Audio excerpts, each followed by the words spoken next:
ইউক্রেনের হামলায় বিপর্যস্ত হয়ে পড়েছে রাশিয়া। দেশটির কুর্স্ক প্রদেশে ইউক্রেনীয় সেনাদের হাতে এ পর্যন্ত ১৭ জন নিহত হয়েছেন এবং আহত হয়েছেন আরও ১৪০ জন। এছাড়া মস্কোর বেশ কয়েকটি অঞ্চলে ড্রোন হামলা চালিয়েছে কিয়েভ। এদিকে ইউক্রেনের নতুন আরেকটি শহর নিউ ইয়র্ক দখলের দাবি করেছে রাশিয়া। রাশিয়ার বেশ কয়েকটি অঞ্চলে একের পর এক হামলা চালিয়েছে ইউক্রেন। এর মধ্যে রাজধানী মস্কো ও কুর্স্ক প্রদেশ অন্যতম। গেল ৬ আগস্ট সীমান্ত পেরিয়ে সেখানে প্রবেশ করে ইউক্রেনীয় সেনারা।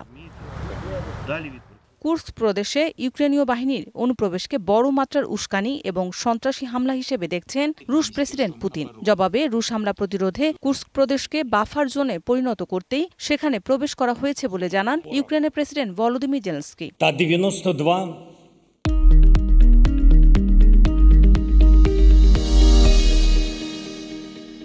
এ অবস্থায় রাজধানী মস্কো সহ রাশিয়ার বিভিন্ন অঞ্চলে ব্যাপক ড্রোন হামলা চালিয়েছে ইউক্রেনীয় বাহিনী। তবে বেশিরভাগ ড্রোন ভূপাতিত করার দাবি করেছে ক্রেমলিন। এসব হামলায় মস্কোয় কোনো হতাহতের খবর না পাওয়া গেলেও পশ্চিমাঞ্চলীয় কুর্স্ক প্রদেশের বেশ কিছু এলাকায় হতাহত হয়েছে। রুশ কর্মকর্তারা বলছেন অন্তত ১৭ জন নিহত হয়েছে প্রদেশটিতে।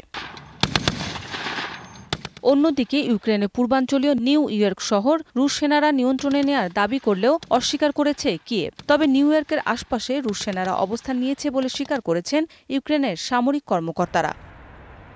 মৌসুমী শান্তা, ডিবিসি নিউজ ডেস্ক।